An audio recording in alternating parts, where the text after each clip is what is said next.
नमस्कार सांग मैंने कौन आपण मैंने जानते यूपीएल रो साफ फंगिसाइड को आम कौन व्यवहार करूँ साफ फंगिसाइड कौन यार टेक्निकल कौन यार कौन कौन फसल आम स्प्रे करा जदि आम स्प्रे कर डोज केते जदि साफ फंगिसाइड को आम स्प्रे करवा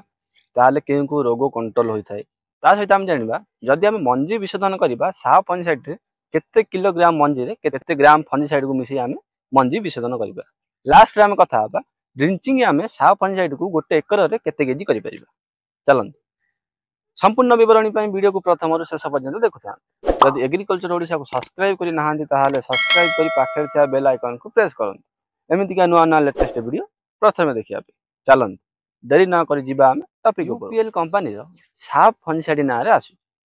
जदि आम यार टेक्निकल विषय रे कथा हबा यार टेक्निकल बा फॉर्मुलेशन होची कार्बाइडिजम प्लस मेनकोजेब साफ फंगिसाइड रे आपन को दुईटी टेक्निकल देखा मिलिबो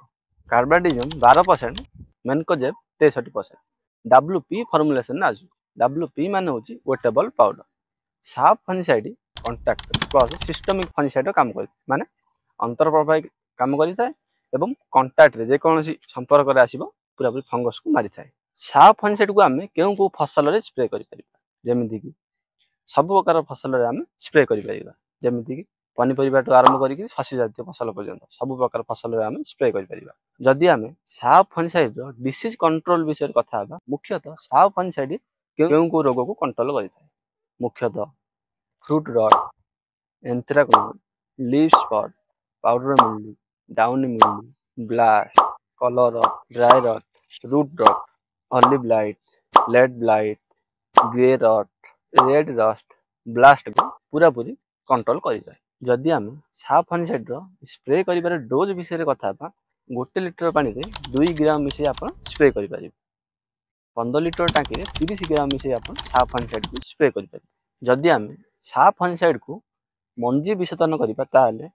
गोटे क्विंटाल मंजी रे गोटे किलो साफ पाउडर को मिसे आपण मंजी विशोधन करि परिबे जदि आम साफ पाउडर को ड्रिंचिंग विषय कथा हबा गोटे एकर रे पूरा पूरी साफ पाउडर को आपण गोटे केजी ड्रिंचिंग करि परिबे लास्ट रे आम कथा हबा साफ फंगिसाइड मार्केट रे केते ग्राम रो पैकेट उपलब्ध होची जेमिति कि 100 ग्राम 250 ग्राम 500 ग्राम गोटे केजी पैकेट रे मार्केट रे उपलब्ध होई जदि आम यार दाम विषय कथा हबा मुख्यतः 100 ग्राम रो दाम होची 80 रु 100 टका भितर मार्केट रे उपलब्ध होई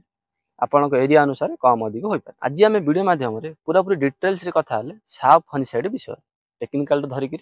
दाम पर्यंत जदि आज वीडियो आपण मानको भल लागते हम चैनल को लाइक करंतु शेयर करंतु सब्सक्राइब करंतु मिसिबा एक सुंदर वीडियो साथी नया गोटे टॉपिक साथी से पर्यंत रहउची नमस्कार धन्यवाद जय जवान जय किसान।